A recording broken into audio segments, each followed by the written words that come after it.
ایسے وارثی نبی کو زحمت سخن دینا چاہتے ہیں جن پر معلم کا لفظ سب سے خوبصورت لگتا ہے، جو کم بولتے ہیں مگر پختہ بولتے ہیں، جن کی رائے متن کی حیثیت رکھتی ہے، جن کے اندر تربیت کا شعلہ اور محبت کی شبنم ساتھ ساتھ چلتی ہے۔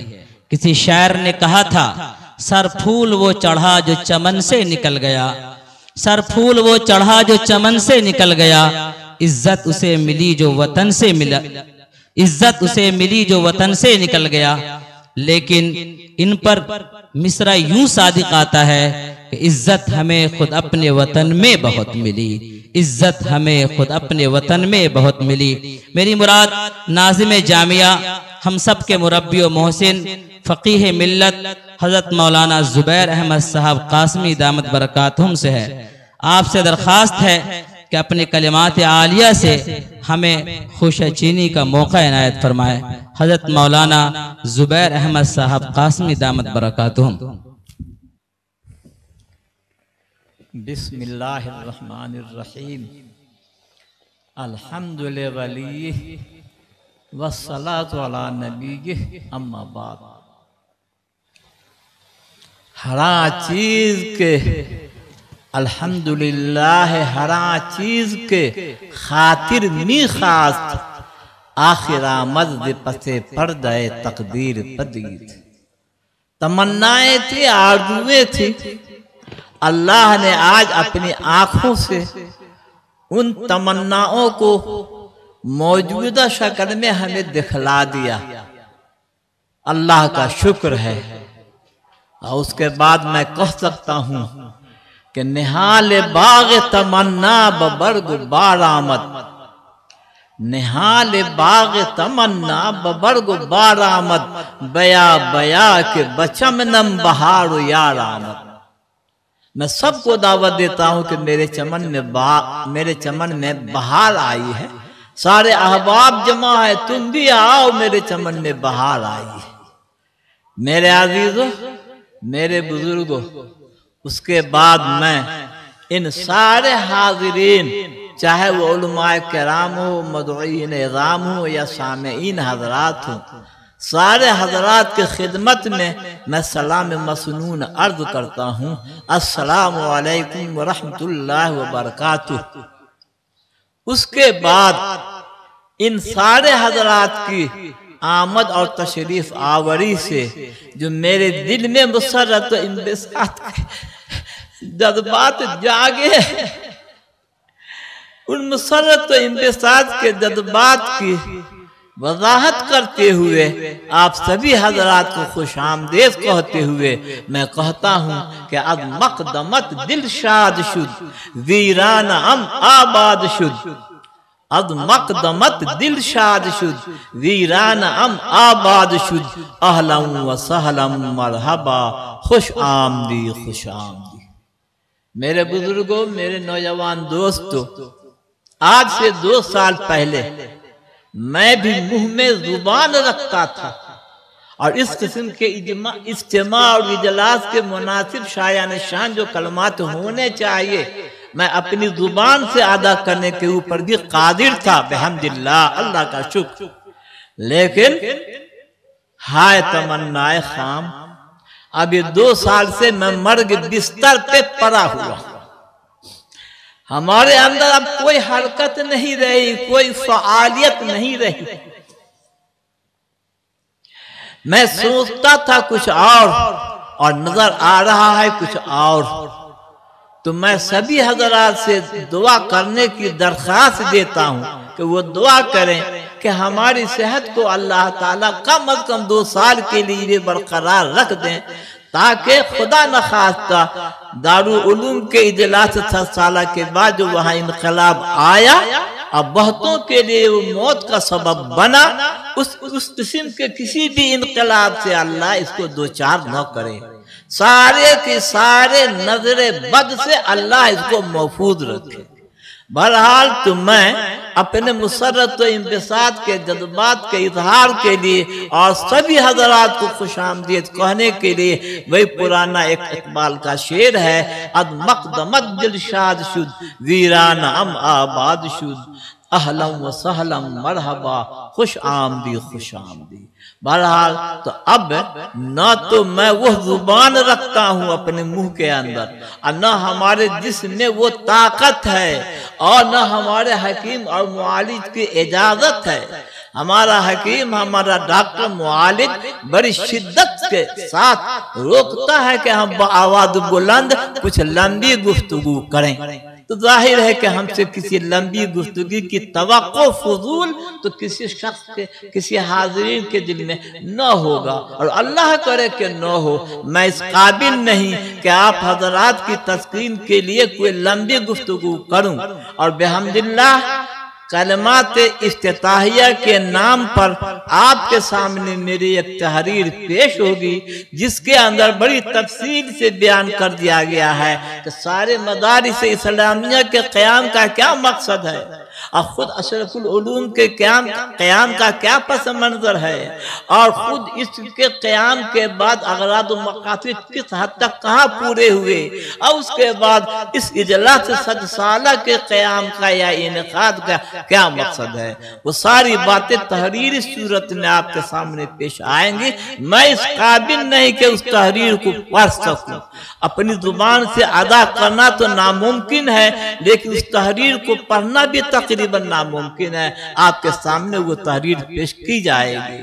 तो मैं कहना ये चाहता हूँ कि आप सभी हजरात मुमकिन है कि न जानते हूँ, तो इस मौके से मैं सैयदना इमाम मालिक अलैहि रहमा के अल्फाज को मुस्तार लेकर के पेश करता हूँ।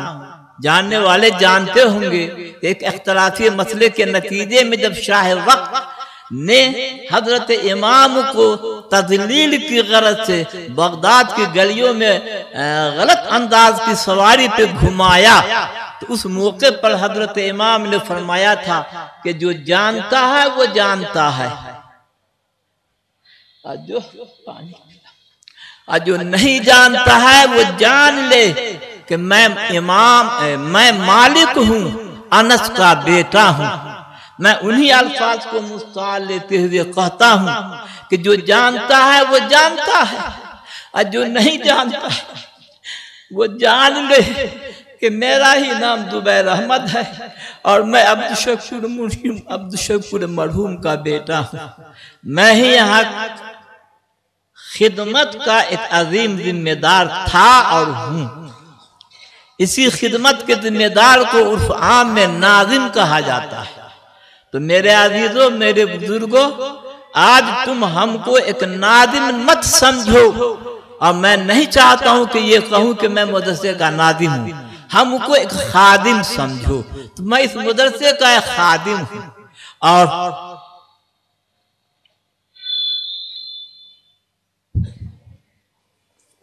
अब मेरी खिदमत का दौर 2 अरसे पर मुहित है।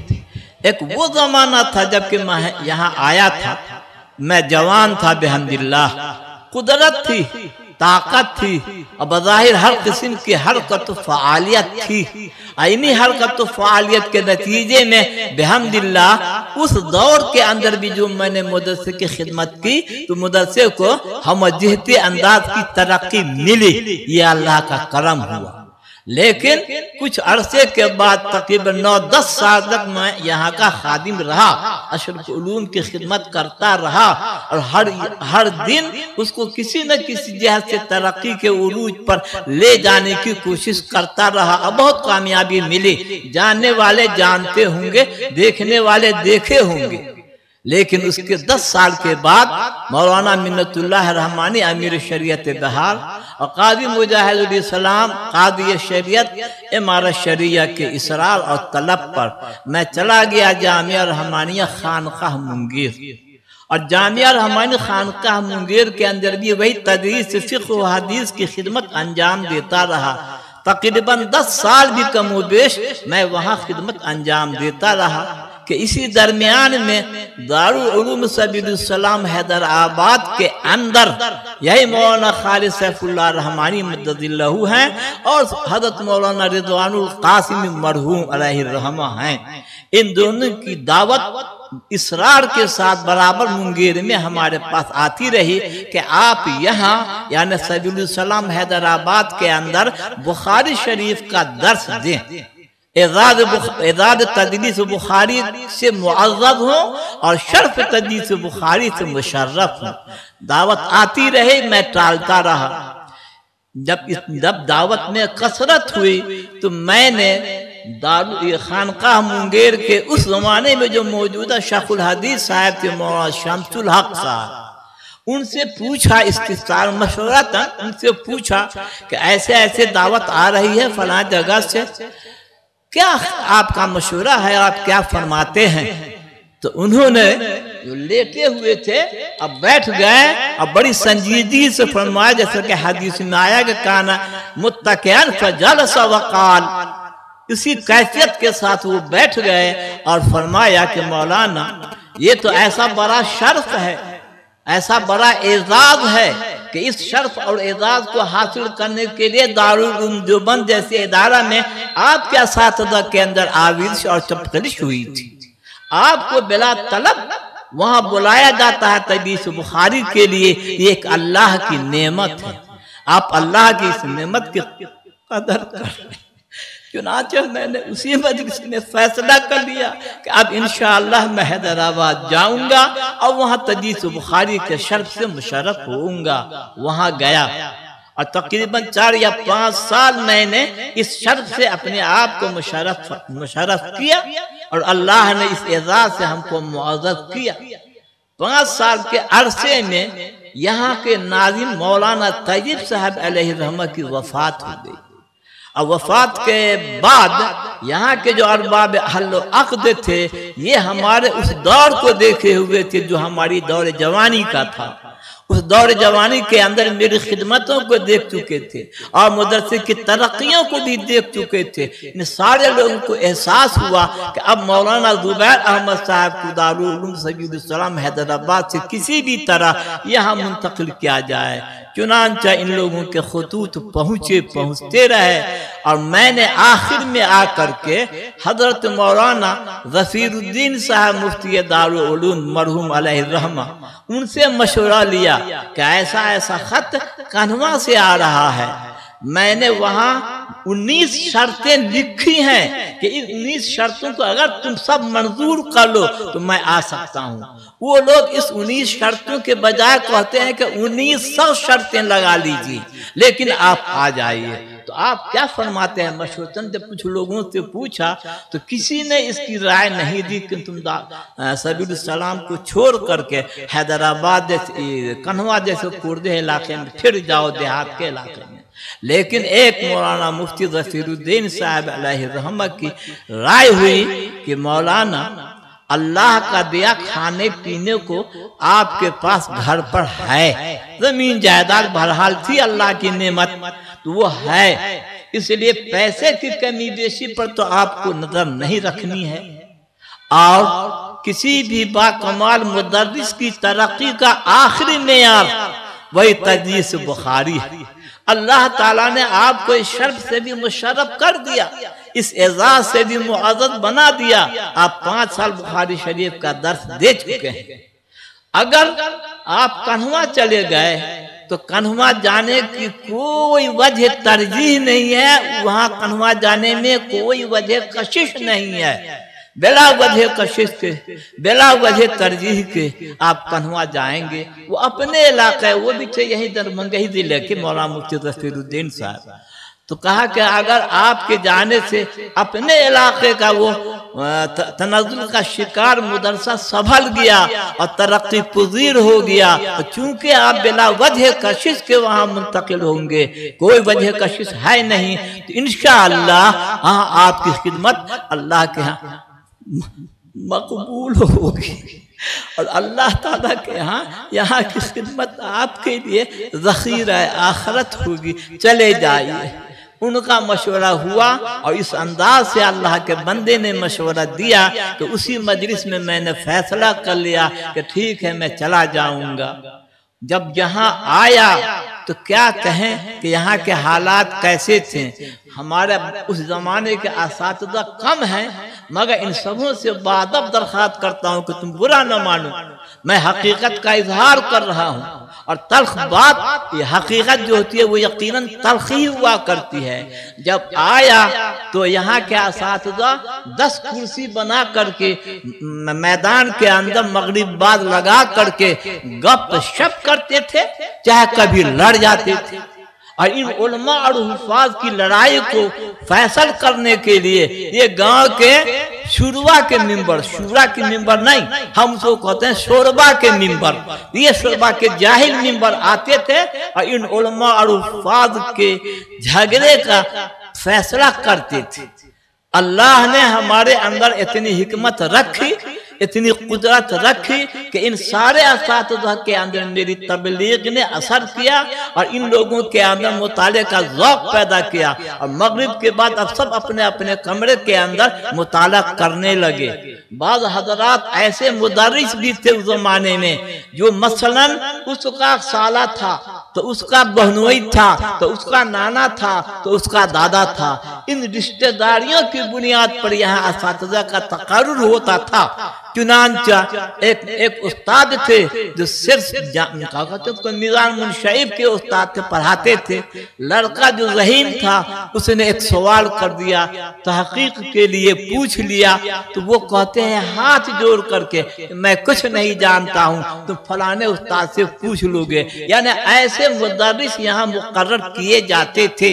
मैंने कहा कि सबको मुताला करना होगा और सबको शायान शान किताबों की तदरीस करनी होगी, और जो इस लायक नहीं है खुदा के लिए वो आप पे आप अपना रास्ता नापे। चुनांचे बहुत से उस्ताद जो जाहिल किस्म के थे, माफ करे अल्लाह, जाहिल किस्म के थे, वो आप पे आप यहाँ से एक के बाद दीगरे अलग होते गए। और मैं अपनी सवाबदीद के मुताबिक बेहम्दुलिल्लाह पढ़े लिखे आदमी का इंतखाब करता रहा और मदरसे के अंदर एक ऐसी टीम बन गई जिनके अंदर ज़ौक़ तदरीस भी और ज़ौक़ कुछ बीनी भी और मदरसे के अंदर सारी आविदशों और खलफशार से दूरी होने का भी जज्बा था। नतीजतन माहौल बड़ा पुरअमन, बड़ा पुरसुकून अब उलमा से भर गया, हुफ़ाज़ से भर गया और मदरसे के सही सच्चे मुखलिस खादिमों से भर गया।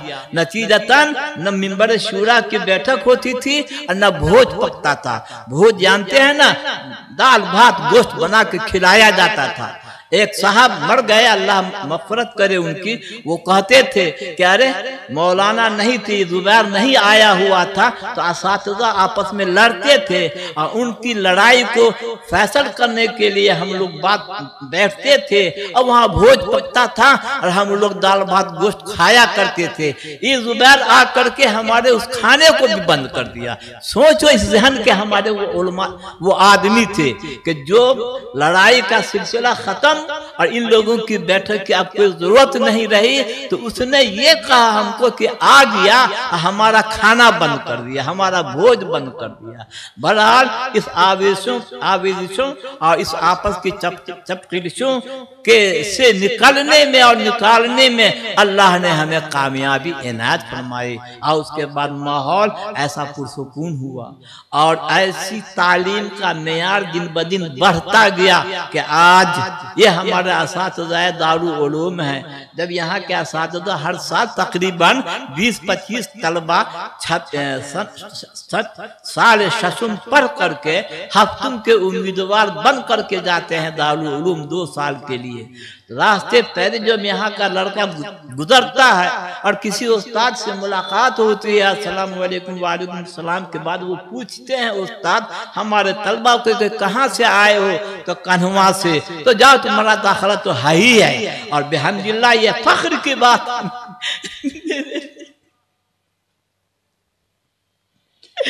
कि यहाँ के 20-25 तलबा में अक्सर कामयाब होकर के दारुल में दाखिला लेने में कामयाब होते हैं, बाकी जो है वक्त दारुल के अंदर भी दाखिल हो जाते हैं। और हफ्तुम के उम्मीदवार वहाँ, हफ्तुम के उम्मीदवार वहाँ, कम अज कम 1000 या 2000 तो जरूर रहते होंगे, न 2000 तो 1000 तो जरूर रहते होंगे। उस 1000 तलबाए उम्मीदवार में हमारा तलबा यहाँ का फर्स्ट क्लास फर्स्ट आता है, खुसूसी पोजीशन लाता है, ये कम वक्त की बात नहीं। तो अल्लाह हमारी इस खिदमत को कबूल करे। अब तो हम जा ही रहे, हमारे अंदर ताकत नहीं रही, हमारी खिदमतों को अल्लाह कबूल फरमा ले, बस इसी की दुआ करें। और हमको कम अज कम 2 साल जिंदा रहने दें, ताकि मैं अपनी आंखों से मदरसे के इस हाल को इसी हाल पर बरकरार देख लूं। बड़ी तमन्नाएं हैं। हम जब इस दूसरे अरसे की खिदमत के लिए यहाँ आए, मैं भी बूढ़ा हो चुका था, मदरसा भी तकरीबन बूढ़ा हो चुका था। उस जमाने खिदमत के अंदर, पहली जमाने खिदमत के अंदर हम तो जवान थे, मदरसा जवान नहीं था, लेकिन बूढ़े की सरहद में दाखिल हो रहा था। 50-60 साल की उम्र मदरसे की हो चुकी थी। मगर इस दफा जो हम आए तो 25 साल 26 साल का ये अरसा गुजर रहा है मेरी खिदमत का। हमने महसूस किया कि ये इदारा हमारे ही दौरे खिदमत में, दौरे निजामत के अंदर अपनी उम्र का 100वां साल पूरा कर लेगा। और 100 साल के पूरा होने के बाद, जैसे के बाद हमारे अकाबिर ने दारुल देवबंद के अंदर जश्न मुसर्रत के तौर पर इजलास बुलाया, वैसे ही इंशाअल्लाह सुम्मा इंशाअल्लाह इस इदारे का भी जश्न 100 साला मैं मनाऊंगा। और इस सिलसिले में बहुत से मंसूबे बनाए, बहुत से सपने देखे, बहुत से अरमान सजाए। अब मैं कह सकता हूं कि अगर मेरे सारे सपने पूरे हो जाते, मेरे सारे अरमान पूरे हो जाते, तो इस इजलास की भी सूरत मजीद निखरती नजर आती। लेकिन मां दर्ज ख्याल है, फलक दर्ज ख्याल। बहरहाल जलसा की एक सूरत आपके सामने आ गई। मेरे तो सारे सपने सिसकियों में दब गए, सारे सपने सिसकियों में दब गए, सारे अरमा आंसू में बह गए, सारे अरमा आंसुओं में बह गए। बहरहाल जिस सूरत से भी ये इस इजलास का इनेकाद हुआ है, अल्लाह इसको कबूल फरमा ले। और मैं कहता हूं कि ये इजलास की सूरत मेरे सामने है अभी, लेकिन इजलास की हकीकत और मानवियत जो इसके पैगामात की शक्ल में इंशाअल्लाह आप सुन लेंगे, उन पैगामात की सूरत में इस इजलास के इनेकाद के फवायद और समरात मेरी भी दुआ है और आप सबकी दुआ, सबको दुआ करने की गुजारिश है। दुआ करें कि इन इजलास के समरात और बरकत सारे उम्मत मुस्लिमा के हक में खैर बरकत का जरिया बने, सारी कौम मुस्लिम की हिदायत का जरिया बने। खुसूसन अरबाब मदारिस के लिए मैं बड़ी दिल की जलन के साथ, दिल की तरफ के साथ मैं कहता हूं कि आज हमारे अरबाब मदारिस के अंदर सेक्रेटरी, हम सेक्रेटरी हैं, हम सदर हैं, ये ओहदे की तलब बढ़ गई और तालीम कहाँ जा रहा है, तालीम की पस्ती का क्या आलम है, इसकी तरफ कोई तवज्जो नहीं है। मैं कहूंगा उन हजरात मदारिस से, जिन मदारिस के जिम्मेदार ये इंग्लिश दां है, मास्टर रिटायर्ड, वो रिटायर्ड मास्टर जब कोई काम का नहीं होता तो उसको सूझती है कि कोई मदरसा कायम करे जहां मेरी सदारत होगी, जहां मेरी हुकूमत होगी। मैं उन सारे हजरात से गुजारिश करूंगा कि ये दुनिया चंद रोजा है, तुमको हमेशा यहाँ नहीं रहना है, तुमको सारे आमाल की, सारे हरकत की इंदल्लाह जवाबदेही करनी है। और जैसा तुम्हारा अमल होगा मुखलिसाना या खुद गर्जाना, सारे अमल की जदा इंदल्लाह तुम जरूर पाओगे। इसलिए जो काम करो चाहे छोटी सतह पर सही, वो इंदल्लाह मकबूल होने की हैसियत से पेश हो सके। तुम खुलूस के साथ काम करो, तुम सरदारी और सदारत और हुकूमत की तलब हरगिज़ मत रखो। और मैं अपने असातिज़ा से बिलखुसूस कहता हूँ कि जो वक्त गुजर गया, गुजर चुका, बिहम्दिल्लाह एक रीत बन चुकी है तालीमी सुधार की, तरबियती श्रृंगार की भी एक रीत बन चुकी है। रीत बनाना बड़ा मुश्किल है, लाइन बनाना बड़ा मुश्किल है, मगर अब रीत बनी हुई है, उस रीत को बरकरार रखो, उस लाइन को बरकरार रखो, और उसी रीत और उसी लाइन के ऊपर तालीमी मेयार को ऊंचा से ऊंचा करो। हमको तकलीफ हुई है, मैं सच से कहता हूँ, हमको तकलीफ हुई है कि तुम मदरसे अशरफुल उलूम के उस्ताद हो, अनाउंसी करेगा फलाना। अरे तुम्हारे उस्ताद में कोई सलाहत नहीं है कि अनाउंसी करे, फलाना फलाना काम करेगा, फलाना फलाना काम करेगा। तुम सब जाहिल हो क्या? सारे असातिज़ा अशरफुल उलूम को मैं कहता तुम सब जाहिल हो। क्यों नहीं तुम अपने अंदर वो कुव्वत पैदा की, वो सलाहियत पैदा की कि जैसा वक्त आएगा मैं उस सारी जिम्मेदारी को निभाऊंगा। तुम्हारे अंदर ये सलाहियत होनी चाहिए। हम बाहर के लोगों को दखील नहीं होने देना चाहते हैं। कोई दखील न हो, सारा उस्ताद कोई काम अंजाम दे। इन्हीं बातों के साथ मैं अब थक भी गया, इन्हीं बातों के साथ मैं रुखसत होता हूँ। दुआ करता हूँ कि अल्लाह इस इजलास के अगराद मकासिद को सारी उम्मत मुस्लिमा के हक में खैर बरकत का जरिया बनाए, नाफे बनाए, मुस्मिर बनाए। और वो हजरात जो मदारिस या मकातिब इस्लामिया को कायम करते हैं, लेकिन वहाँ उनके अंदर खुलूस का सरमाया बहुत कम नजर आता है, उनके अंदर सदारत और सिक्योरिटीशिप की हवस ज्यादा है। अल्लाह के लिए वो तौबा करें और मदरसे को मदरसे के हैसियत से चला दें। अल्लाह ताला उनकी खिदमत को कबूल फरमाएगा। वरना ये सारी यहाँ की जो देखा देखी चलन है, इंदल्लाह आपके यहाँ बायस अज़ाब बन जाएगा। मैं ये कहता हूँ, इन्हीं चंद बातों के साथ मैं रुखसत की इजाजत चाहता हूँ।